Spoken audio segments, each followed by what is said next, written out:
आपण तेवढं काम करतो, 100% करतो. समाजाला करतो, समाजातल्या प्रश्नांना समोर आणतो, वाचा फोडतो, अशा वेगवेगळ्या गोष्टी आपण कायम करत असतो. म्हणून मंडळी, या व्यासपीठावर असणारी जी काही मंडळी आहेत यांच्या निमित्ताने आज तुम्ही इथे उपस्थित झालेला आहात. SM सर, आम्ही बरेच कार्यक्रम करत असतो, पण सगळ्यात मोठं टेन्शन असं असतं की लोक येतील की नाही. आणि कायम आमचा वेगवेगळ्या ठिकाणचा अनुभव राहिलेला आहे. पण माझ्या दृष्टीने हा माझा बघण्यातला पहिलाच कार्यक्रम असा आहे की जिथं फक्त आणि फक्त उत्तर महाराष्ट्र, पश्चिम महाराष्ट्र, विदर्भ, कोकण, अगदी जिथून मराठवाडा असेल, जिथून कुठून येता येईल या संघटनेशी बांधलेले जे काही पत्रकार आहेत सगळे ते इथे उपस्थित आहेत. आणि फक्त पत्रकारांच्या उपस्थितीतला पहिला कार्यक्रम मी माझ्या आयुष्यातला आज इथे बघतो. SM सर म्हणाले की सभागृहाची कपॅसिटी जी आहे ती 600ची आहे, पण आता त्याही पलीकडे आपण बघतोय बाजूला काही खुर्च्या वाढवाव्या लागल्यात, लोक येऊन बसतात. म्हणून मंडळी, मला असं वाटतं की ही बोलून आणलेली माणसं नाही आहेत, तर ही प्रेमा खातर आलेली माणसं आहेत जी या सगळ्या मंडळींनी बांधलेली. असे मंडळी की मार्गदर्शक हा शब्द वापरला गेला आणि जो मला अत्यंत जड वाटतो, कारण माझ्यापेक्षा अनेक उन्हाळे पावसाळे बघितलेली मंडळी माझ्यासमोर इथे बसलेली आहेत. मुळे सर या ठिकाणी बसलेले आहेत. सर, मी मूळ महाराष्ट्राचा हा शो केला, संबंध महाराष्ट्रभर, तेव्हा मला शेतकरी काय असतो, शेतकऱ्याचं दुःख काय असतं, सामान्य माणसाचं दुःख काय असतं, किंवा लाडकी बहीण योजनेचे जे काही 1500 रुपये सर्वसामान्य महिलेला मिळालेले बाजारपेठेत, जी आठवडी बाजार करायला येते, तिला तिचं काय मोल आहे हे देखील मला जाणून घेता आलं. तुम्ही तर एक फार मोठा प्रोजेक्ट, एक प्रकल्प जो खरं तर तहान भागवण्याच्या दृष्टीने फार महत्त्वाचा होता, ते आणण्याच्या बाबतीत काम केलं. आणि ते सगळं कार्य तुमच्या आयुष्यातलं फार मोठं आहे. आणि असंच सगळं कार्य करणारी बहुतांशी मंडळी आज आपल्या भोवती जमलेली. म्हणून मार्गदर्शन वगैरे मी काही करणार नाही, मी माझे अनुभव तुमच्यासमोर शेअर करेल, कारण अत्यंत वडीलधारी माणसं माझ्यासमोर आहेत. आणि हे ऐकून फार अप्रूप वाटतं की गेली 25 वर्ष फक्त आणि फक्त 24 तास ही माणसं पत्रकारिता करतात. कठीण मंडळी. मला 14 वर्ष या माध्यमात झाली आता, पण आजही असं वाटतं की आपण काहीच नाही शिकलो, आपल्याला काहीच ठाऊक नाही. जेव्हा माणसांमध्ये जाऊन आपण विसरतो ना, त्याच्या समस्या ज्यावेळेस आपल्याला कळतात तेव्हा आपल्याला कळतं की खरंच फार अजून काही जाणून घ्यायचं बाकी आहे आणि अजून बरंच काही शिकायचं आहे, जे आपल्यासारख्या सिनियर माणसांकडनं मला शिकायला मिळेल. मी एक वाक्य कायम ऐकलेलं आहे निखिल वागळेंच्या तोंडून. खरं तर आठवत असेल, मी ज्यावेळेस सगळ्यात पहिल्यांदा सर इंटरव्ह्यूला गेलो, माझा जो इंटरव्ह्यू होता, माझी सहकारी नुकतीच सर एकटूट झालेली आहे ती बसली असेल, आमचे इंटरव्ह्यू इलेक्ट्रॉनिक माध्यमांमधले घेतले जात होते, तेव्हा ABP चॅनल हे 24 तास आलेलं होतं, झी 24 तास आलेलं होतं, आणि न्यूज 18 लोकमत म्हणजे तेव्हाच्या IBN लोकमतची एंट्री होणार होती. आणि मोठ्या संख्येनं ज्यावेळेस ही बातमी पसरली तर खूप मुलं ग्रामीण भागातली असतील, शहरी भागातली असतील, त्यातल्या त्यात मी नाशिकसारख्या शहरातला आहे, ज्याला मी जिथे जर्नलिझम केलं तेव्हा मी शिकलो गोखले स्कूल ऑफ जर्नलिझम, तेव्हा आमच्या अवतीभोवती एक फार वातावरण असं होतं की वृत्तपत्रात काम करणं म्हणजे पत्रकारिता. त्याच्या पुढे जाऊन इलेक्ट्रॉनिक मीडियामध्ये आमच्यातनं काम करणारी अशी कोणी माणसं नव्हती. आणि आमच्यातलाच एक सहकारी संपत थेटे हा ETV मध्ये सिलेक्ट झाला होता. म्हणजे रामोजीरावांनी जे चॅनल उभं केलं त्या चॅनलमध्ये तो काम करतोय. आणि आम्ही ज्यावेळेस तो गेला, तो फक्त प्रोजेक्टसाठी आणि परीक्षेसाठी यायचा कॉलेजमध्ये, तेव्हा आम्ही त्यांच्याकडे भांजाळलेल्या चेहऱ्याने बघायचो. म्हणजे आम्हाला असं वाटायचं की हा ढगाला हात लावून आलाय, म्हणजे आता याला काय विचारून काय नाही, अशी एक भावना आमची असायची. आणि त्या सगळ्या वातावरणातनं ज्यावेळेस कळालं की IBN लोकलचे इंटरव्ह्यू होत आहेत आणि मी गेलो, मी ठरवलं की आता नाही, नाशिकमध्ये नाही थांबायचं. तेव्हा मी इव्हेंट मॅनेजमेंट कंपनीत जॉब करत होतो. त्यापूर्वी मी काही गमतीशीर जॉब करून बघितले, ज्या जॉबच्या माध्यमातून दिवसाकाठी आपल्याला 500 रुपये का होईना मिळायला हवेत. म्हणजे मला सांगायला अजिबात लाज वाटत नाही. आणि मला असं वाटतं की इथे उपस्थित असलेला प्रत्येक व्यक्ती जो खरं तर तालुका स्तरावरती पत्रकारिता करतो त्याला कोणत्याही कामाची लाज नाही. मी एक फार गमतीशीर जॉब केला होता, जे जाहीरपणे मला सांगावं असं वाटतं. मी वेगवेगळ्या लग्न सोहळ्यांमध्ये पेशव्या मावळ्यांचे कपडे घालून उभं राहायचो आणि येणाऱ्या जाणाऱ्या लोकांचं स्वागत करायचो. अक्षता दे, गुलाब दे, डोक्याला गंध लाव. म्हणजे आता त्या छोट्याशा मुली ज्यावेळेस मला गंध लावायला आल्या तर मला एकदम माझ्या जुन्या आठवणी खरं तर जागृत झाल्या. आणि त्या एका लग्नाचे मला 500 रुपये मिळायचे. असे दिवसभरात 3 लग्न हे करायचे, 1,500 रुपये सुटायचे. आणि त्या जीवावरती 75,000 रुपये बॅलन्स केला आणि ठरवलं की मुंबईला जाऊन आपण स्ट्रगल करायचं. जी24 तासमध्ये इंटर्नशिपसाठी गेलो आणि तेव्हा तिथे एक शर्मा म्हणून हिंदीचे मोठे पत्रकार, म्हणजे तोंडामध्ये असं पान वगैरे त्यांच्या, आणि मी जेव्हा त्यांच्या समोर गेलो तर मी त्यांना म्हणलो, सर मैं जॉब के लिए आया हूँ. तर त्यांनी मला विचारलं की भाई जॉब के लिए आए हो, ऐसे ही मुंह उठा के आए? हाँ, अरे क्या तुम्हारा एक्सपीरियंस क्या है, इलेक्ट्रॉनिक मीडिया में आपने कितना काम किया है? तर मी म्हटलं काहीच नाही हो. तर मग त्यांनी मला सांगितलं, पहिले काम करो, खुद की घिसाई करो, स्वतःला पहिले घासा. आणि मी इंटर्नशिपला जी24 तासमध्ये लागलो.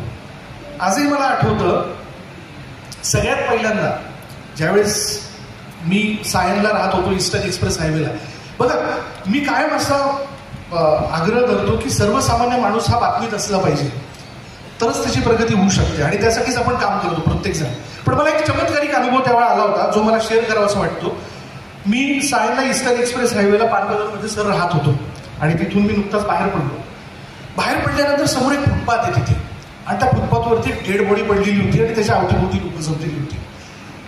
तर माझ्यातला एकदम पत्रकार ना, पहिलाच दिवस इंटर्नशिपचा, आपण ऑफिसला जातो आणि इथंच आपल्याला बातमी मिळाली, बघ इथं माणूस मेलेला आहे. मी लगेच ऑफिसला फोन लावून असाइनमेंटला की म्हटलं असा असा एक व्यक्ती आहे जो इथे त्याची डेड बॉडी पडली, त्याला दोन्ही बाजूला स्टॅम्प केलेलं आहे, आणि तुम्ही इथे कॅमेरा युनिट पाठवा. तर समोरची जी हिंदीच्या असाइनमेंटवरची महिला होती, तिने एकदम चमत्कारिक पद्धतीने मला एक प्रश्न विचारला, भाई वो सब तो ठीक है, मरने वाला कौन था? म्हणलं मरने वाला? तर मी हळूच त्याच्या आजूबाजूच्या लोकांना विचारलं. आता तिथे सगळे दक्षिण भाषिक माणसं जी सायन एरियामध्ये खूप राहतात, तर त्यांना विचार म्हणलं कौन था मरने वाला? बोले इडली सांबार बेचने वाला था. तो म्हणलं मॅडम इडली सांबार बेचने वाला था, लो प्रोफाइल है, बोले न्यूज नहीं बन सकती, आप ऐसा करो वहां से निकलो. म्हटलं लो प्रोफाईल? आता लो प्रोफाईल हा शब्द मला पहिल्यांदाच कळाला सर तेव्हा, की माणसाला बातमीत असण्यासाठी सुद्धा त्याचं एक बॅकग्राऊंड असावं लागतं.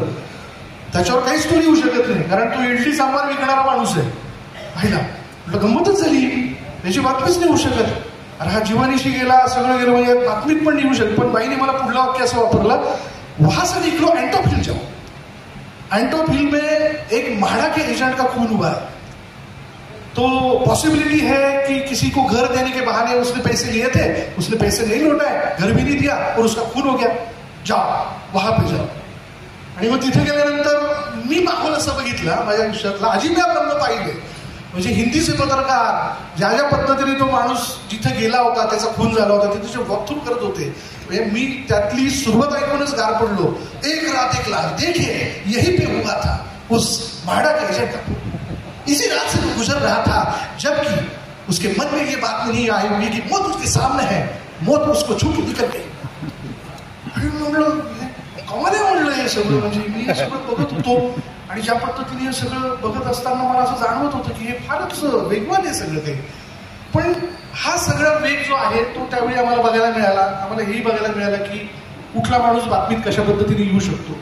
पण पुढे जाऊन 6-7 महिने इंटर्नशिप मी केली, त्यावेळी झीमध्ये मला बरंच काही शिकायला मिळालं. मला हे देखील शिकायला मिळालं की शिवसेना भवनवरती ओबीची वायर कशी चढवतात, ती सुद्धा एक कला आहे. म्हणजे आपल्यातलीच काही लोक आहेत. आपण बघा आज पत्रकारिता जी आहे ती मोबाईलवरती आलेली आहे. मोबाईलवर तुम्ही आता शूट करता, इतकं सोपं झालंय की आपण एक त्या बाणावरती बोट ठेवलं तर व्हिडिओ झटकन निघून जातो. पण आमच्याकडे ओबी व्हॅन नावाचा एक प्रकार आहे. तो ओबी व्हॅन नावाचा प्रकार जो असतो, ती गाडी, त्याला छत्रीची गाडी आपण म्हणतो सोप्यापेक्षा, आउटडोअर ब्रॉडकास्टिंग व्हॅन. ती कुठे लावायची, ती कुठे डिप्लॉय करायची, मग त्याची छत्री कशी फिरवायची, याचा एक स्पेशल इंजिनियर असतो.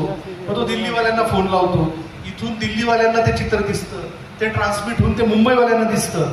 हे सगळं अभियांत्रिकी जे आहे ना, ते सुद्धा खूप जाणून घेण्यासारखे आहे आमच्या माध्यमांमध्ये. आणि ते त्यावेळी मला जाणून घ्यायला मिळालं. आणि तेव्हा मला त्या ओबी इंजिनियरने शिकवलं की ओबीची वायर जी असते ती कशी चढवल्या गेली पाहिजे बिल्डिंगवरती.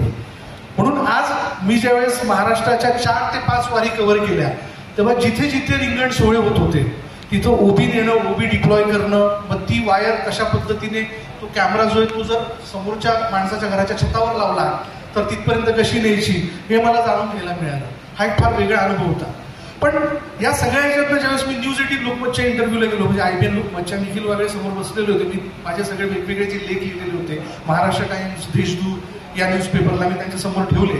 अर्थात ढोबळ मनाने आपण काय अभ्यास करून जातो इंटरव्ह्यूसाठी, पहिले राष्ट्रपती कोण, पहिले पंतप्रधान कोण, संविधान, अमुक तमुक या सगळ्या गोष्टी ज्या असतात त्याचा अभ्यास करून जातो. महाराष्ट्राचा मंगल कलश कोणी आणला याचा अभ्यास करून जातो. यशवंतराव चव्हाण यांच्याबद्दलचा अभ्यास करून जातो. त्यांनी पहिला बॉम्ब माझ्यावरती फेकला तो असा होता. अच्छा आलात ना, बरं झालं. चला सांगा, झिम्बाब्वेचे राष्ट्राध्यक्ष कोण? झिम्बाब्वेचे राष्ट्राध्यक्ष कमाल आहे म्हणा. झिम्बाब्वेचे राष्ट्राध्यक्ष नाही कोण, पण असंच उगाच पत्रकार व्हायचं, काहीच माहित नाही. म्हटलं सर माहिती आहे मला. म्हणजे काय माहिती? म्हटलं मला पहिले राष्ट्रपती माहिती आहे, म्हटलं मला पहिले मुख्यमंत्री माहिती, मला पहिले पंतप्रधान माहिती. ते सगळ्यांनाच माहिती असतं. पण त्यांनी अशी फाईल घेतली, माझ्या हातात दिली, मला म्हटली तथा असतो, परत येऊ नकोस, अजिबात येऊ नकोस म्हणलं. तुझ्यासारख्या लोकांच्या या माध्यमात काही काम नाही. पण मंडळी, त्या सगळ्या याच्यातनं मला एक शिकायला मिळालं की माणूस परिपूर्ण कधीच होऊ शकत नाही, पण वरवरचं तरी ठाऊक असलं पाहिजे प्रत्येक गोष्टीतलं, वरवरचं. म्हणून हे ठाऊक असणं जे आहे ना, ते ग्रामीण भागातल्या पत्रकाराला जेवढं ठाऊक असतं तेवढं शहरी भागातल्या माणसाला ठाऊक नसतं. बघा, त्याला शेतकऱ्याचं दुःख माहिती असतं, त्याला तिथलं माणसाचं जगणं माहिती असतं, त्याला तिथले उद्योग माहिती असतात, त्या उद्योगातनं झालेली प्रगती ठाऊक असते, अधोगती ठाऊक असते. म्हणून कुठलाही चांगला अँकर जर कोण होण्याची ताकद ठेवतो तर तो फील्डवरचा पत्रकार. ग्रामीण भागातला माणूस देखील हा उत्तम अँकर होऊ शकतो, यावर माझा ठाम विश्वास आहे, ठाम विश्वास आहे. म्हणून तुमच्याच माझ्यासमोर बसलेल्या प्रत्येक माणसामध्ये एक चांगला वृत्तनिवेदक हा आहेच आहे. फक्त तो व्यक्त होण्यासाठी आपल्यातला जो एक न्यूनगंड असतो, तो काय असतो माहिती ना, विचारू की नाही विचारू, बोलू की नाही बोलू, बोललं तर काय होईल. ना दोनच गोष्टी होऊ शकतात. सर, माझ्यापेक्षा ज्येष्ठ मंडळी इथं बसलेली आहेत, ज्यांनी कोणी आयुष्यात मार्केटिंगचा जॉब केला असेल तर बॉस आहे ना, बॉस कुठलाही त्या एम्प्लॉईला, मी पण मार्केटिंगचा जॉब केला, तो ना दिवसाच्या सुरुवातीला तुम्हाला एक एनर्जी भरून पाठवतो, आज 15 ऑर्डर आल्याच पाहिजे. मग आपण काय म्हणणार, नाही सर शक्य नाही, काय ते देईल नाही देईल काय माहित नाही आपल्याला, काय होईल काय देईल, नाही तर जा म्हणून सांगेल, मारणार तर नाही, मारणार तर नाही ना. तसंच हे मंडळी आपल्या पत्रकारांचं, आपल्या प्रत्येकामध्ये ज्यावेळेस आपण प्रेस कॉन्फरन्समध्ये बसतो ना, बेधडक आपण प्रश्न विचारण्याची ताकद ठेवतो, बेधडक. आणि तोच बेधडकपणा जो आहे ना, तो व्यक्त होण्याच्या बाबतीत माणसामध्ये असला पाहिजे. एस.एम. सर, मला फार अप्रूप वाटतं या कार्यक्रमाच्या निमित्ताने. माझ्या बरं का सर, माझ्या लग्नानंतर आज दुसऱ्यांदा अशा प्रकारच्या खुर्चीवर बसलो. माझ्या लग्नानंतर दुसऱ्यांदा एवढा जाडजूड हार मी माझ्या गळ्यात घेतला ना. काय म्हणजे मला इतकं चमत्कारी वाटत होतं हे सगळं, की एका पाठोपाठ एक लोक येत आहे. स्मरणिकेचं प्रकाशन काय होतंय, कॅलेंडरचं प्रकाशन काय होतंय, न्यूजपेपरचे वेगवेगळ्या पद्धतीचे वेगवेगळ्या प्रकारचे त्याचं प्रकाशन इथे केलं जातंय सरांच्या हस्ते. मला फार कौतुक वाटलं या सगळ्या गोष्टीचं. आणि हे खरंच म्हणजे उद्घाटक म्हणून माझ्या आयुष्यात पत्रकारांच्या कार्यक्रमाला येण्याची ही पहिलीच वेळ. बघा मंडळी, मला ना दर्पण, परिवर्तन हे बोजड शब्द मला नाही येत, मला नाही समजत. मला साधं सोपं बोलणं समजतं, कारण मला एकच कळालेलं आहे माझ्या आतापर्यंतच्या अँकरिंगच्या प्रवासात, असं बोला की जे तुमच्या आईला समजेल, असे प्रश्न विचारा जे तुमच्या आईला जाणून घ्यायचे.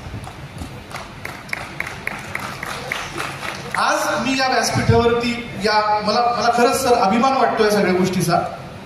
मी थोडंसं पाणी पिऊ, हरकत नाही, प्रत्येकाच्या घशाला कोरडं पडू.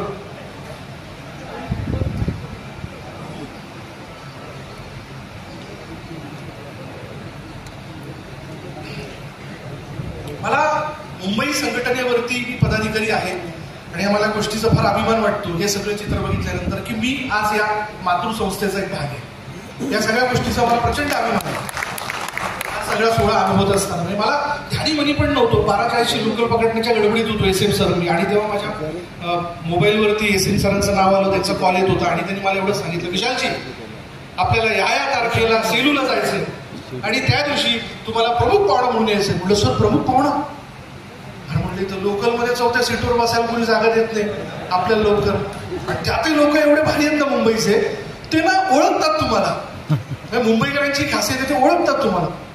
पण त्याची ओळखण्याची स्टाईल विचार करणार, पुन्हा तो असं करणार, मग हळूच उठल्यानंतर तो विचारणार एबीपी माझा, म्हटलं नाही न्यूज 18 लोक. तरीच मी म्हणत होतो की या माणसाला कुठेतरी बघितलेलं आहे, कुठेतरी बघितलेलं आहे या माणसाला. हा बरोबर. आणि सोबत त्याच्या बायको असते की मी म्हटलं होतो तुला हे टीव्हीवर दिसतात नाही की नाही. आणि तेवढ्या ह्याच्यात का होईना तो सेल्फी काढण्याचा आग्रह ठेवतो, पण बसायला मात्र तू काही जागा देत नाही आपल्याला, नाही देत तू जागा, अजिबातच जागा देत नाही.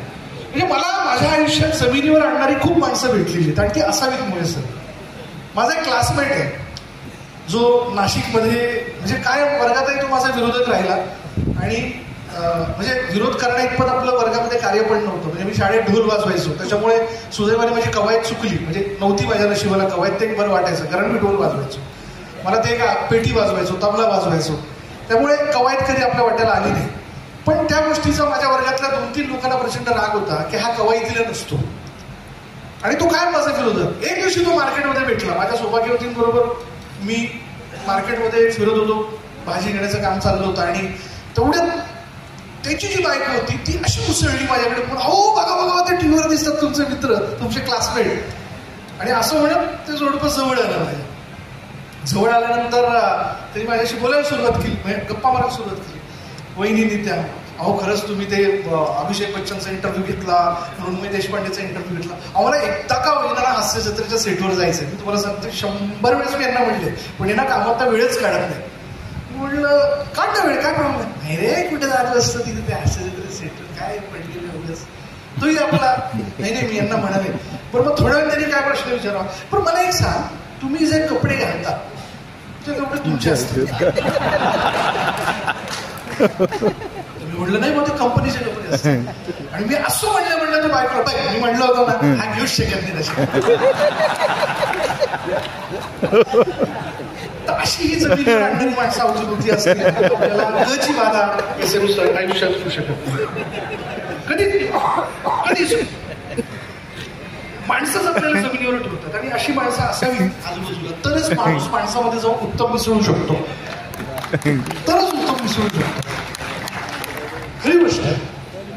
आणि म्हणून मला या गोष्टीचा फार आनंद वाटतो की आज या व्यासपीठावरती अष्टपाठी वगैरे राजाभाऊ बदाते असतील, आमचे मित्र विनायक सारप असतील, यांनीच माझं नाव सुचवलं आणि SM सरांनी सुद्धा मला इथे या व्यासपीठावर घेण्याचं धाडस केलं. त्याबद्दल मी आभारी सर, फार आभारी. अनेक अनुभव आहेत मंडळी. मी जेव्हा सुरुवातीला या सगळ्या क्षेत्रामध्ये आलो तेव्हा मला एक गोष्ट प्रामुख्याने जाणवली की प्रत्येक क्षण हा त्या इंडियन आयडलच्या एपिसोड सारखा असतो, त्या स्पर्धेसारखा असतो. त्या स्पर्धेत आपण टिकायला हवं आणि ते टिकणं फार महत्वाचं असतं. म्हणून कधीही कोणताही प्रसंग आला तर त्यासाठी आपण तयार राहिलं पाहिजे. माझ्या आयुष्यात मी माझ्या ते 14 वर्षाच्या पत्रकारितेमध्ये 8 वर्ष एंटरटेनमेंट कव्हर केलं, म्हणजे मनोरंजन क्षेत्र कव्हर केलं. कारण तो माझ्या आवडीचा विषय. नाटक हा माझा चुकी ब्राह्मण मूळचा थिएटरचा होतो. थिएटरचा असल्या कारणाने कदाचित आज एखाद्या गोष्टीची नक्कल करणं किंवा एखादी गोष्ट उद्योग सांगणं ही कला त्यामुळे माझ्यात आली असावी.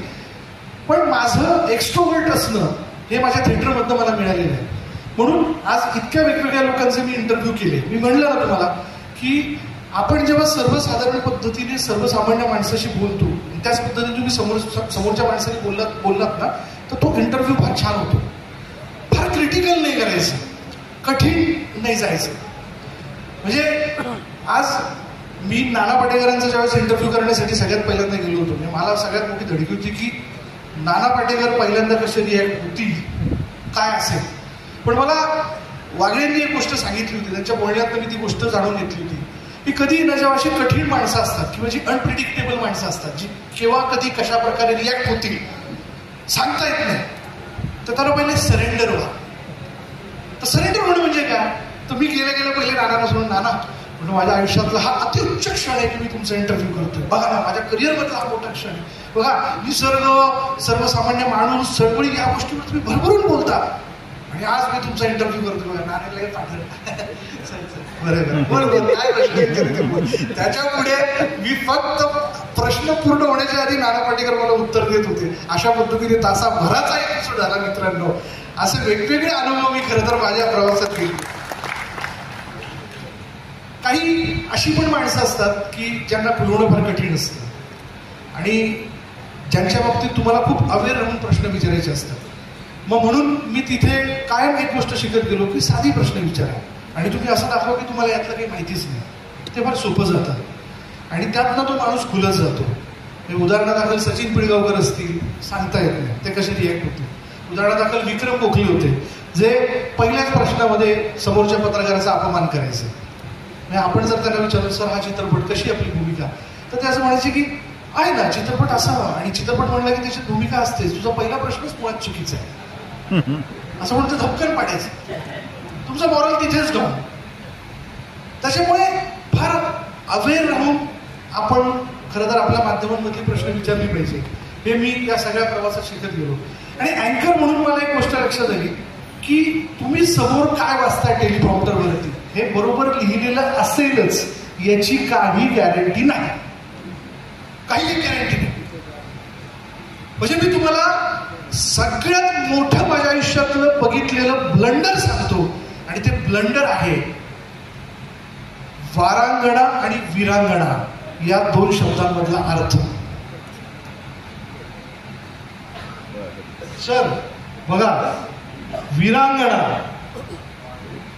आणि पुढे तुम्ही त्या श्रेष्ठ व्यक्तीचं किंवा श्रेष्ठ महिलेचं नाव घेता. पण मी असं सुद्धा पाहिलंय की आमच्यातल्याच एका अँकरने तो वीरांगणा म्हणायच्या वेळी तिथं वा लावला आणि जो काय गोंधळ झाला तो भयानक होता. सजग राहणं. आपण देखील प्रूफ रिडिंग करून घेतो ना. प्रूफ रिडिंग फार महत्वाचं असतं.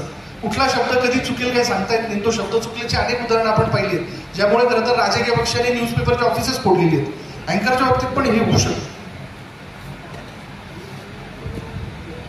म्हणून शब्दांचं भान हे फार महत्वाचं आहे आणि ते भान नाही ठेवलं ना तर मग माणसाचा गोंधळ होतो. आणि हा गोंधळ टाळायचा असेल तर सगळ्यात उत्तम की आपल्याला प्रत्येक गोष्टीतली थोडी थोडी का होईना माहिती असणं आवश्यक आहे, जेणेकरून आपण कुठेही चुकत नाही.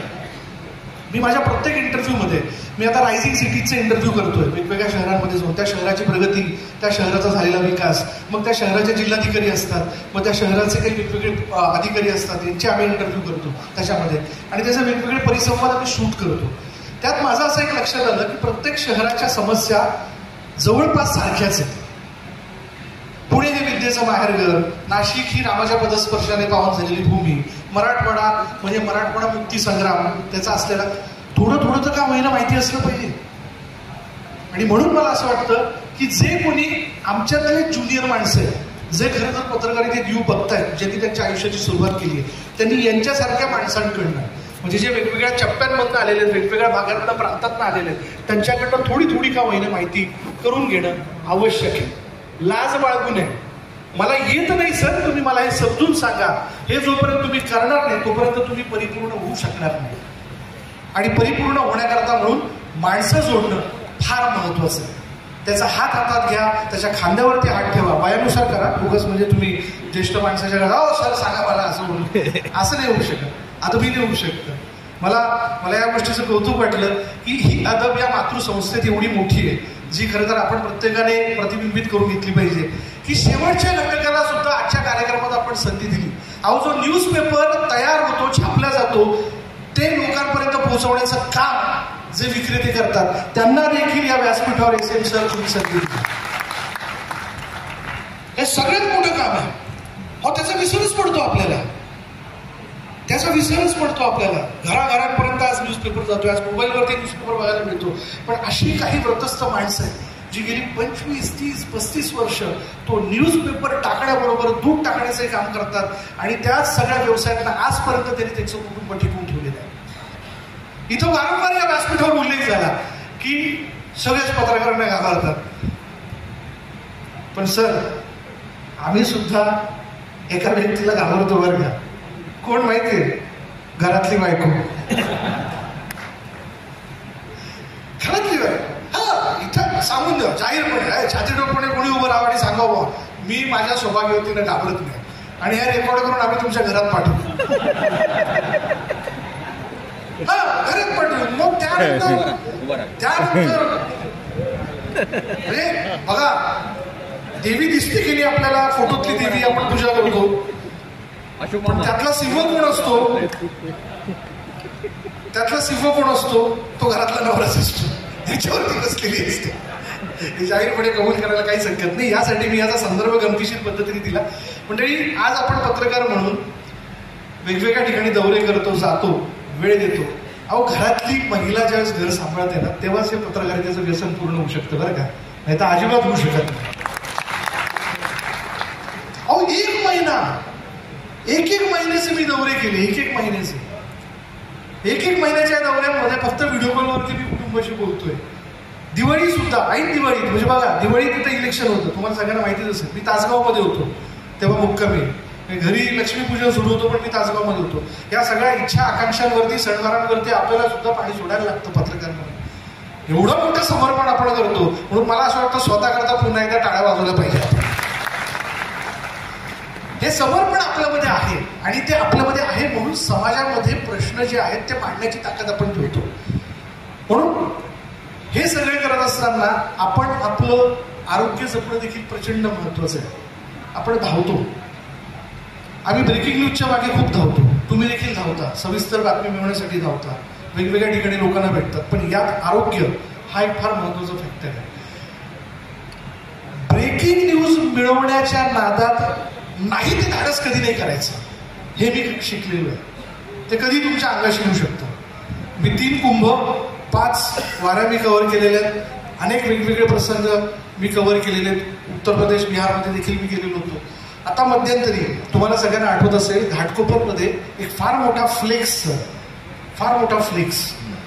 ज्याचं खरं तर असं म्हणून दुर्दैवाने बुक ऑफ रेकॉर्डमध्ये वगैरे त्याची नोंद झाली असं म्हटलं गेलं. तो फ्लेक्स तो एका मोठ्या पेट्रोल पंपावरती पडला. घाटकोपरमधली घटना. मला आजही आठवतं, मूळ महाराष्ट्राचा हा कार्यक्रम मी संबंध महाराष्ट्र लोकसभेचा केला, आणि त्याचा शेवटचा एपिसोड त्या दिवशी मुंबईत मी करणार होतो. दुपारची वेळ होती, 4 वाजता शाळेच्या ग्राउंडवरती कार्यक्रम करायचा ठरला. सगळ्या राजकीय नेत्यांना तिथं आमंत्रण देण्यात आलं होतं. कार्यक्रम सुरू होण्याच्या दृष्टिकोनातनं मी 3 वाजता तिथे पोहोचलो, पण पोहोचायच्याच वेळेस जोरदार वारं सुरू झालं आणि पाऊस सुरू झाला. काहीच कळायला मार्ग नाही. एकदम अचानकच वावटळ उठलं, आणि ते वावटळ इतकं जोरदार होतं, काही कळण्याच्या नादात पाऊस यायला लागला, आणि पाऊस इतका जोरदार झाला आणि कळून चुकलं की आता ग्राउंड ओलं झालेलं आहे, इथं काय कार्यक्रम होऊ शकत नाही, कार्यक्रम आपल्याला रद्द करावा लागेल. आणि मलाही फोन यायला सुरुवात झाली सगळ्या नेत्यांचे की आम्हाला काही येणं शक्य नाही आहे, पण आता एवढा पाऊस झाला, काळोख दाटून आलेला आहे.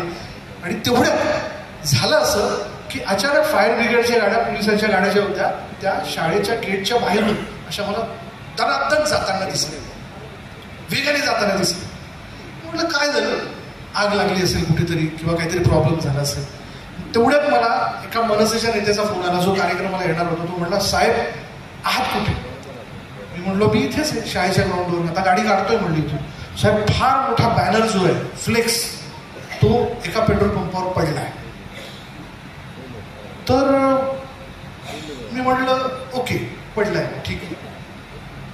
पण दुसऱ्या क्षणाला 4-5 ॲम्ब्युलन्स ज्या होत्या त्या वेगानं गेल्या, आणि मला एकदम लक्षात आलं की घडलेली घटना ही भयानक आहे, आपण धाव घेतली पाहिजे. दुसऱ्या क्षणाला मी माझ्या कॅमेरामॅनला घेऊन, गाडी घेऊन आम्ही त्या मार्गाने निघालो. रस्ता सगळा जाम होता, पोलिसांनी पुढे बॅरिकेडिंग लावून सगळं थांबून ठेवलेलं होतं. मी तिथून कॅमेरामॅनला उतरायला लावलं, तिथे पोहोचलो. फक्त पोहोचलेलो कोण होतो, ते एबीपी माझाचा रिपोर्टर जो होता तो तिथे पोहोचला होता, आणि दुसरा पोहोचणारा मीच होतो. समोर मंडळी मी जेव्हा गेलो तेव्हा चित्र एवढं भयानक होतं, तुम्ही विश्वास नाही ठेवणार. पाऊस येत होता म्हणून तिथं हायवेवरनं जाणारी बरीचशी मंडळी जी होती ती पावसात भिजू नये म्हणून, मग रिक्षावाले असतील, कारण LPG सुद्धा तिथे मिळायचं म्हणून रिक्षावाले तिथं लागून होते. लोकांना पाऊस आला म्हणून कुटुंबासह तिथं तो पोलीस पेट्रोल पंप असल्यामुळे, परिसर मोठा असल्या कारणाने त्या शेडखाली ती उभी होती, आणि तो मोठाच्या मोठा फ्लेक्स त्या पेट्रोल पंपावरती पडलेला होता. आणि आतनं आम्ही इथं अडकलेलो आहोत हे सांगण्याकरता हॉर्नचे आवाज येत होते. हॉर्नचे 2 व्हीलर 4 व्हीलरचे आवाज येत होते, महिला आवाज देत होत्या. इतकं भयानक चित्र होतं. आणि दुसरा क्षणाला मी ऑफिसला फोन केला की मी इथं पोहोचलेलो आहे. तर म्हणजे ऑफिसवाल्या डेस्कवरच्या लोकांचं असं झालं की हा गेला होता शो करायला, अचानक तिथं कसं काय हे समजण्याच्या आत मी माझं लाईव्ह व्ह्यू ऑन केलं. म्हणजे आमच्याकडे आता आम्ही उभी बँकच्या ऐवजी खांद्यावरच्या आमच्या बॅग्स असतात, त्याला आम्ही लाईव्ह व्ह्यू म्हणतो, ज्याच्यात आम्ही लाईव्ह करू शकतो. आणि मी समोर चित्र दाखवलं आणि जेव्हा ते चित्र दाखवलं इमिजिएट बुलेटिनमध्ये ते उचललं गेलं. आणि असं म्हणत म्हणत मी ते सगळं सांगायला लागलो की कशा पद्धतीने बघा हा फ्लेक्स पडलेला आहे, हे झाले तसं झाले, लोक आतमध्ये अडकलेली आहेत. साधारण एक संख्या जर आपण लक्षात घेतली तर ती 100च्या वरती असावी, म्हणजे त्याहीपेक्षा अधिक लोक असू शकतात असं मी वर्णन करायला सुरुवात केली, सगळं सांगायला सुरुवात केली. आणि असं म्हणत मी आणखी पुढे गेलो तर समोर आणखीन एक फ्लेक्स होता, आणखीन एक फ्लेक्स, जो हा फ्लेक्स पडल्यामुळे त्याचा बेस पंक्चर झालेला होता आणि तो कुठल्याही क्षणी पडण्याची दाट शक्यता होती. पण मी पुढे जायचं धाडस नाही केलं. मंडळी, धाडस हे कुठल्या गोष्टीचं करावं हे देखील पत्रकार म्हणून इलेक्ट्रॉनिक माध्यमांमध्ये आपण समजून घेतलं पाहिजे, जाणून घेतलं पाहिजे. कारण हे धाडस करण्याच्या नादात अनेक आमच्या इलेक्ट्रॉनिक मीडियामधल्या लोकांचे जीव देखील गेल्याच्या घटना घडलेल्या आहेत. त्यामुळे बातमीबद्दलचं प्रेम आहेच, शंकाच नाही. बघा, तुमच्या बरोबरीने इतरही मंडळी ती बातमी छापणार आहेत, पण त्यातलं विशेष मिळवण्याच्या नादात नाही ते धाडस हे अंगाशी येऊ शकतं. म्हणून स्वतःला जपणं फार आवश्यक आहे. आरोग्य जपा. मला कौतुक या सगळ्या गोष्टीचं, SM सर या सगळ्या संघटनेच्या माध्यमातून. बघा मंडळी, सुखात सगळी माणसं असतात, दुःखात कोण आपल्या सोबत आहे हा फार महत्वाचा विषय. आमदार, खासदार, मंत्री इथे येऊन सत्कार करतात, आपलं कौतुक करतात, पण आपल्या अचानक आलेल्या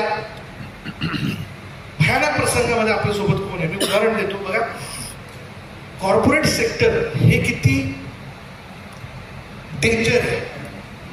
समृद्धी महामार्गावरती आमचाच एक पत्रकार हा बातमी कव्हर करायला गेला होता आणि दुर्दैवाने त्याच्या अंगावरती एक रेडी मिक्स करणारा जो ट्रेलर असतो ना, तो त्याच्या अंगावरती आला आणि त्याचा भयानक ऍक्सिडेंट झाला. तो स्ट्रेंजर होता म्हणून त्याला कुठल्या कंपनीकडनं मेडिक्लेम पॉलिसी नव्हती. त्यांनी स्वतःची जी काही करून ठेवलेली होती ती ठराविक रकमेची होती, पण खर्च त्या रकमेच्या वरचा येणार होता. पण त्यावेळी दुर्दैवाने खरं तर कंपनीने देखील सक्षमपणे त्यांच्या पाठीमागे उभं राहणं आवश्यक होतं, जे वेळीच होऊ शकलं नाही. ते नंतर झालं, पण वेळीच होऊ शकलं नाही. हे कधीही कोणाच्याही बाबतीत घडू शकतं. म्हणून मी कायम या गोष्टीचा आग्रह ठेवेन आपल्या सगळ्या सरकारांना की आपण आपल्या स्वतःची इन्शुरन्स पॉलिसी ठेवली पाहिजे. भलेही कंपनीची तुम्हाला मिळू देत, तुमच्या बॅनरची तुम्हाला मिळू देत, ती असणं फार आवश्यक आहे. कारण आपल्यासह आपल्या कुटुंबासाठी, आपल्या आईवडिलांसाठी ती गोष्ट फार गरजेची आहे, जी मी या अनुभवातून शिकलेलो आहे. हे अनेक आमचे मित्र आहेत, स्ट्रेंजर मंडळी आहेत की ज्यांचे ऍक्सिडेंट झाले पण त्यांना कंपनीकडनं मदत मिळू शकली नाही. का? तर ते बातमी कव्हर करतात, त्यांना त्या ठराविक IQOचे ठराविक पॅकेजेसचे, IQOचे 300 रुपये पॅकेजचे 600 रुपये आणि महिनाभरात जेवढे ते काम करतील असं एकूण त्यांचं बिल 15,000चं निघतं. त्यावरती ते जगतात. पण त्या व्यतिरिक्त त्यांना कंपनीची कुठलीही पॉलिसी लागू नसल्या कारणाने जेव्हा त्यांच्यावरती वाईट प्रसंग आले तेव्हा मात्र सगळा गोंधळ झाला, कुटुंबाची आभाळ झाली. त्या माणसाला दुर्दैवाने कर्जबाजारी व्हावं लागतं. पण कौतुक आहे सर तुमचं की या सगळ्याच्यात तुम्ही फार ठामपणे सरांना मी उभं राहताना बघितलेलं. एक मेसेज ग्रुपवरती टाकायचा आणि पत्रकारांसाठी जेवढी स्वेच्छेने मदत होऊ शकेल ही पोहोचवण्याचं काम ही मातृसंस्था करते, तुम्ही सगळी मंडळी करतात. या गोष्टीचं खरं कौतुक केलं पाहिजे. सुखदुःखात उभं राहणारी सगळी माणसं आहेत. त्याच्यामुळे आजच्या सगळ्या व्यासपीठावरती वेगवेगळे अनुभव व्यक्त करत असताना मी एवढंच तुम्हाला सांगेन या सगळ्याच्या की परिपूर्णता ही माणसाच्या आयुष्यात कायम निरंतर चालणारी प्रक्रिया आहे. ती प्रक्रिया पूर्ण करत असताना आपण स्वतःला जपा, कुटुंबाला जपा. वेगवेगळ्या गोष्टींचं धाडस करत असताना नेमकं ते धाडस कुठे गेलं पाहिजे या गोष्टीचा विचार करा. सगळ्यात पहिल्यांदा आपल्या या सगळ्या ह्याच्यात आपलं कुटुंब आहे. आपलं कुटुंब आहे तर आपण आहोत ही गोष्ट लक्षात ठेवा, तरच आपलं हे पॅशन आपण पूर्ण करू शकू. नाहीतर चाललाय माणूस, चला आपण पत्रकार आहे असं म्हणून वेगळा. पण काय असतं, एक शब्द आहे, वाचोटा उपक्रम करू नये माणसं, कधीच नाही. मी खरंच सांगतो, मी स्पष्ट सांगतो. आणि या सगळ्या गोष्टींची तुम्ही सहमत असाल. बघा, पोट भरलेलं असावं माणसाचं, तरच माणूस फार व्यवस्थिशीर काम करू शकतो. पण आपण ज्यातनं इतरांची उपलब्धी पण आपलीच काही नाहीये, त्या उपक्रमात कधीच पडू नये असं माझा प्रश्न होता. आणि आपण त्याच्यात पडत गेलो ना, मग वारंवार लोक आपल्याला गृहीत धरत जातात, मग ते म्हणत जातात, आहे ना आपला सोमनाथ करेल आपली बातमी कवर, लावेल तो बातमी आपली वृत्तपत्रात, अरे तालुका पत्रकार येतो, ना भाऊ करतो तो, करायलाच पाहिजे. हा असं जे गृहीत धरणं आहे ना, ते आपल्या पत्रकाराच्या बाबतीत अनेक लोकांकडनं व्हायला लागले, ज्याबद्दल आपण सावध राहणं फार आवश्यक आहे. सावध राहणं फार आवश्यक आहे. मी तर ज्याचा अपघात झाला होता थेट त्याला प्रश्न विचारला होता. मी तुम्हाला म्हटलं, सर या ना तुम्ही आमच्याकडे येऊन शो करा. तुम्ही म्हटलं, मित्र मला एक सांग, तुझा अपघात झाला तेव्हा ज्या आमदारांच्या नावाचा आग्रह तू धरतोय, तो आला घरी तुला मदत करायला, या सगळ्याच्या स्वेच्छेने उभा राहिला तो? राहिला का तू उभा? म्हटला का तो की चल बाबा मी चार कॉन्ट्रॅक्टरला सांगतो, स्पष्ट सांगतो, चला 4 कॉन्ट्रॅक्टरला सांगतो, मी 4 लोकांना सांगतो याला मदत करा, याचा रुग्णालयाचा जो काही खर्च झालेला त्या बाबतीत त्याला काहीतरी सहकार्य करा, असं म्हटलं का तो? बरं तुम्ही म्हणाल आता आम्ही का सहकार्य घ्यावं? अरे पण समोरचा व्यक्ती त्याच्या वेगवेगळ्या उपक्रमांमध्ये कायम सहकार्य घेण्यासाठी तुम्हाला गृहीत धरतोच ना. तुमच्या सुखदुःखात त्या माणसाने काय येऊ नये, केवळ त्याच माणसांनी, इतर माणसांनी यावं ना जे तुम्हाला गृहीत धरतात. म्हणून मंडळी, जी माणसं तुम्हाला वारंवार गृहीत धरतात, तर हे लक्षात ठेवा की त्या माणसाने येणाऱ्या कालावधीत आपल्यासह आपल्या खांद्याला उभं राहण्याच्या दृष्टीने त्याला 2 गोष्टी कायम ऐकवण्याची ताकद ठेवा. सांगा त्याला, जाणीव करून द्या या गोष्टीची. जोपर्यंत तुम्ही त्या गोष्टीची जाणीव करून देणार नाही, तोपर्यंत तुमची किंमत नाही ठरणार. ते होणं फार आवश्यक आहे. चला, अनुभव तर खूप आहेत माझी. या सगळ्या याच्यातनं मी पुन्हा एकदा सगळ्यांचे आभार मानतो. मला असं वाटतं की सुरुवातीला गमतीशीर वर्णावरती नेणारा हा संवाद मी शेवटी फार गंभीरतेकडे घेऊन गेलो, कारण हे माझे अनुभव आहेत, हे मला इतर सगळ्यांच्या बाबतीत जाणून घेता आलेले. दुपारची वेळ आहे, लोक आळस द्यायला लागलेली आहेत. खरं तर घरातली बायको सुद्धा एका मर्यादेनंतर नवऱ्याला सांगायला सुरुवात करते, बा शांत आता असं तुम्ही मला म्हणण्याच्या आधी खरं तर प्रश्न फार आवश्यक आहे. असे मंडळी, मला तात्यासाहेबांची कविता आठवते, मी नाशिकचा आहे, मला त्या कवितेबद्दल फार आस्था आहे, अप्रूप आहे. की कणा नावाची कविता आहे, कणा, जी तुमच्या अभ्यासक्रमात तुम्ही अभ्यासली असेल. खरं की नाशिकमध्ये 72ला फार मोठा पूर आला होता सर, पण ज्यामध्ये तो पूर एवढा मोठा होता की लोक लाईटच्या पोलवरती लटकली होती. मला त्याच्या ओळी फार आठवतात, जी आपल्या बाबतीत पण लागू होतात. ठीक आहे, अनेक संकटांमधून आपण जातो. ज्येष्ठ श्रेष्ठ मंडळी माझ्यासमोर बसलेली आहेत. आपण देखील कधीतरी आपल्या कुटुंबियांना धीर दिला असेल. त्याची वाक्य फार छान आहे की ओळखलं कसं मला. एका रात्री एक माणूस जो आहे तो तात्यासाहेब शिरवाडकरांकडे आलेला. तात्यासाहेबांची सवय होती, सिव्हिल हॉस्पिटलच्याच बाजूला तात्यासाहेबांचं घर आहे. तुम्ही नाशिकला कधी गेला तर बघा, ते काय करायचं की सिव्हिल हॉस्पिटलला संध्याकाळी चक्कर मारायला जायचं. जो माणूस 3 मिनिटांची चूल मांडून बसलेला आहे, त्याला तुला काय हवंय, तुला धान्य हवंय का, तुला पैसे हवेत का, याची विचारपूस करायची. आणि तसाच एक माणूस जो त्या हॉस्पिटलच्या आवारात असेल किंवा त्या पूर्ण रस्त्यांपैकी एक असेल, तू त्यांना भेटायला आलाय त्या रात्री, ओळखलं का सर मला, पावसावाला कोणी, कपडे होते कर्तबलेले, केसावरती पाणी, क्षणभर बसला नंतर हसला बोलावरती पाहून, क्षणभर बसला नंतर हसला बोलावरती पाहून, गंगाबाई पाहुणी आली गेली घरट्यात राहून. बघा किती उदात्त भावना आहे. इथं असं म्हणतो की क्षणभर बसला नंतर हसला बोलावरती पाहून, गंगाबाई पाहुणी आली गेली घरट्यात राहून. ती येऊन नासधूस करून गेलेली, ते गंगेचं पाणी नासधूस करून गेलेलं आहे, तरी तो काय म्हणतो, गंगाबाई पाहुणी आली गेली घरट्यात राहून, माहेर भाषेत मुलीसारखी 4 भिंतीत नाचली. बघा मंडळी, कुठली मुलगी लग्न करून सासरी गेली की ती परत कुणाला येते, आणि तेव्हा ती आली की तिचंच घर तिला नव्याने असतं, त्या घरात ती अशी मिठवी नसते. तसं हे वर्णन आहे की बाहेर भाषेत पोरीसारखी 4 भिंतीत नसली, मोकळ्या हाती जाईल कशी, बायको मात्र वाचली, भिंत खचली, चूल विजली, होते नव्हते गेले, प्रसाद म्हणून पापड्यांमध्ये पाणी तेवढे ठेवले. कारभारणीला घेऊन सगळे सर आता लढतो आहे, कारभारणीला घेऊन सगळे सर आता लढतो आहे, पडकी भिंत बांधतो आहे, चिखलगाळ काढतो आहे, खिशाकडे हात जातात. सरांना असं वाटलं त्याला काहीतरी मदत होती, खिशाकडे हात जातात, हसत हसत म्हटला, पैसे नको सर, जरा एकटेपणा वाटला. मोडून पडला संसार तरी मोडला नाही कणा, मोडून पडला संसार तरी मोडला नाही कणा, पाठीवरती हात ठेवून फक्त लढ लढ लढ. मंडळी बोलण्यासारखं खूप आहे, पण शब्द समजून घ्या, शब्द उमजून द्या. हवा तेवढा केव्हाही निशब्द शब्दाला मान द्या. मला फक्त बोलता येत आहे. जेव्हा मला माझ्या आयुष्यात कळालं तेव्हा मी ठरवलं की या माध्यमात आपण येऊया. मला गणित आलं असतं तर निश्चितच जे आता पदाधिकारी मंडळी, सरकारी मंडळी इथं बसलेली होती, मी देखील विभागीय अधिकारी किंवा तहसीलदार झालो असतो. पण ते शक्य नव्हतं. आपला प्रत्येकाचा प्रारब्ध ठरलेला आहे. म्हणून आपल्याला जे काही येतं ते वेळीच ओळखायचं आणि त्या मार्गाने जायचं, हे सगळ्यात उत्तम आहे. तर माणूस चाचपडत राहतो. चाचपडणं नसावं. संधी कधीही आंधळी असते, ती माणसाला डोळसपणे हेरायची असते, जी आज मी हेरली. मी हा स्वार्थ बघितला की इतकी माणसं समोर बसलेली आहेत, चला ऐकायला बसले ना तर ऐकूया, ही माझ्यासाठी संधी होती. हे माझं व्यक्त होणं होतं, जे तुम्हीही कायम करा आणि यातनंच तुम्ही माणसं जोडत जाल. यातनंच मला असं वाटतं की दुसरी तुमची वैश्विक संपत्ती कुठलीही असू शकत नाही.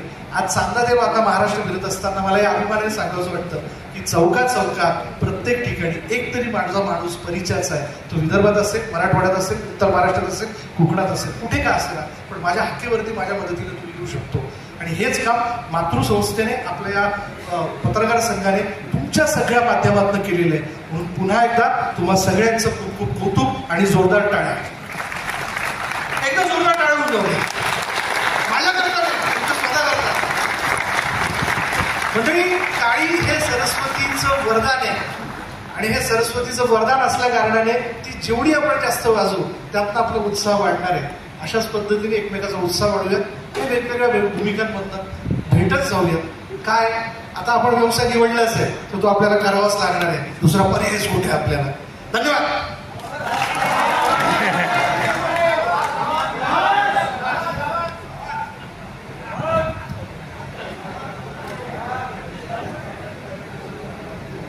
मला माहित नाही की हे असं काहीतरी करून दाखवण्यात हे व्यासपीठ आहे का, पण आपण एक करूया. आपण थोडे कॅमेरे बंद करून टाकू. आता स्वतः करता आहे की नाही, हा थोडं आपण स्वतः करता काही क्षण या ठिकाणी. बघा काय असतं की आपण अनेक वेगवेगळ्या लोकांना भेटत असतो आणि त्यांना ऑब्झर्व करत असतो. मी आता एक कलावंत मनुष्य असल्या कारणाने माझ्यात तो एक किडा आहे, तो शांताने बसलेलो. तर काही लोकांचं निरीक्षण मी करत गेलो आणि त्यातनं एक स्वतःचा म्हणून संवाद रचला. मी काय असं म्हटलो की मन की बातमध्ये आपण एक इमॅजिन करूयात. मन की बात या कार्यक्रमात शरद पवार आणि अण्णा हजारे ही दोन माणसं जर एकत्र आली तर काय होऊ शकतं. बघा, परस्पर विरोधी दोन टोक आहेत. अण्णांना काय मनात सल आहे की पवारांनी कधीच मी जे काही केलं त्याची दखलच घेतली नाही किंवा माझा कधीच उल्लेख ठेवला नाही. आणि पवार देखील शेजारी अण्णा बसलेत तरी अच्छा बसलेत का, ओके ठीक आहे बसू, असं म्हणून त्यांच्याकडे बघून न बघितलं जाते करतात. तर या सगळ्या संवादात काय असू शकतं. नमस्कार, मन की बात या कार्यक्रमात आपलं सगळ्यांचं स्वागत. मंडळी, या कार्यक्रमात तुम्हाला सगळ्यांचं स्वागत करत असताना बघा वेगवेगळ्या गोष्टी वेगवेगळ्या अनुभवातलं खरं तर इथे व्यक्त होणं होत असतं. प्रगतीबद्दलच्या गोष्टी होतात आणि काय करता येऊ शकतं याबद्दलच्या गप्पा देखील होतात. पण आज आपल्या कार्यक्रमात व्यक्त होण्यासाठी आपल्या बरोबर आहेत राष्ट्रवादी काँग्रेसचे सर्व शरद पवार आणि अर्थात त्यांच्या बरोबर आहेत आणखी गप्पा मारण्यासाठी ज्येष्ठ सामाजिक कार्यकर्ते अण्णा हजारे. चला, या सगळ्यांचा आदर राखत आब राखत खरं तर आपण त्यांच्याशी संवाद साधूयात. आणि पहिला प्रश्न थेट हा पवार साहेबांना. पवार साहेब, बघा नवल्या गोष्टीचं वाटतं की राजकीय पीच पासनं तर क्रिकेटच्या पीच पर्यंत आपण एक फार मोठी इनिंग खेळणार. नवल्या गोष्टीचं वाटतं की क्रिकेट या गोष्टीशी अर्थार्थी संबंध नसताना बीसीसीआय की एमसीए हा सगळा प्रवास करणं तुम्हाला कसं शक्य झालं. बघा, आदर राखत मी व्यक्त होतो. कसं झालंय की आता थोडंसं शस्त्रक्रिया झाल्या कारणाने साहेब त्या पद्धतीने बोलतात, पण त्याची बोलण्याची ठब आता आपण बघतोय सध्या. एक लक्षात घेतलं पाहिजे, राष्ट्रवादी काँग्रेसच्या या निमित्ताने जनतेमध्ये काम करीत असताना अनेक लोकांशी संबंध आहे आणि हा संबंध जोडत असताना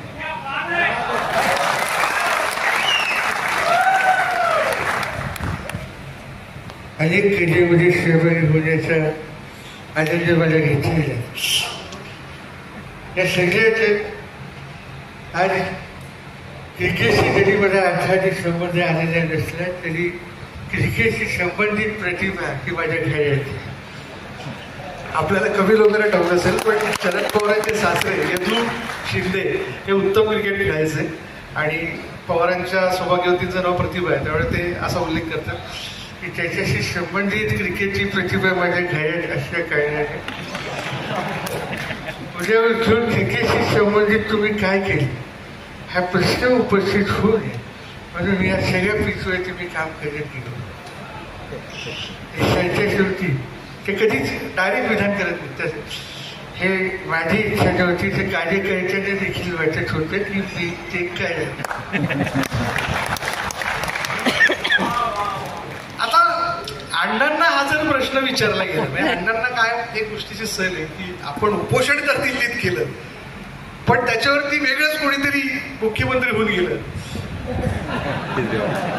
हा म्हणजे काय अण्णांना असं त्या गोष्टी सहल आहे त्यांच्या मनात आणि अण्णा अचानक हिंदी बोलायला लागतात. म्हणजे जेव्हापासून अण्णा दिल्लीला जाऊन आले ते हिंदीत व्यक्त होतात काही वेळेला. तर अण्णांना आता त्यांनी प्रश्न विचारला की अण्णा मला तुमच्याकडनं जाणून घ्यायचं खरं तर तुम्ही लष्करात होता पण कुठल्या पदावरती होतात याबद्दल फार मोठा वादविवाद केला जातो आणि त्याबद्दल लोक चर्चा करतात. तर अण्णा एकदम त्यावरती उसळतात. ते असं म्हणतात अरे काय सांगणार अरे वेडेपणा हा अरे भरपाट कभी आयुष्यात नाही होता हा. अरे काय आणला ना माहिती अधिकार कार्यकर्ता कायदा आणला पाठवले अनेक IAS IPS क्लार्क तर कित्येक. अण्णांची सवय अण्णा पहिला ऍक्शन करतात. मग काय कशाला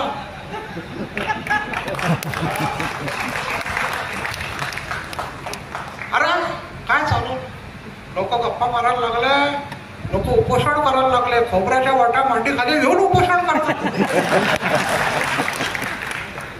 बरपाट कभी आयुष्यात नाही होत आहे याद होतं. तर म्हणजे अशा पद्धतीने मन की बात मध्ये मनातली व्यक्त करण्याचं काम जे आज आपण केलं. चला आला एकदा हा सगळा विषय मला असं वाटतं हे सगळं व्हायरल झालं तर माझ्यापर्यंत निरोप यायला सुरुवात होती. नाही दादा नाही दादांचं पण नाही हे नाही पण ही दोन माणसं येतात होतं मी जी या ठिकाणी व्यक्त केली तुम्हाला सगळ्यांचा भरपूर वेळ घेतला. सरांनी मला संधी दिली सर खूप खूप धन्यवाद. हा म्हणजे मी काही क्लास एकत्र टीव्हीवरती आतापर्यंत दिसतोय पण जो काही वेळ जी काही मिनिटं मी आपल्या सगळ्यांशी बोलू जी माझ्यासाठी अत्यंत मोलाची होती. असं असतं मंडळी आईच्या हातची भाजी भाकरी खाल्ल्यानंतर तिचे आभार आपण कधीच मानत नाही आपण तिच्या ऋणांमध्येच राहणं पसंत करतो. मला असं वाटतं मी तुमचे आभार मानणार नाही मी तुमच्या ऋणांमध्येच राहणं पसंत करेन. धन्यवाद. धन्यवाद यशवंत सर. यानंतर आमचा मराठी पत्रकार परिषदेच्या मुंबई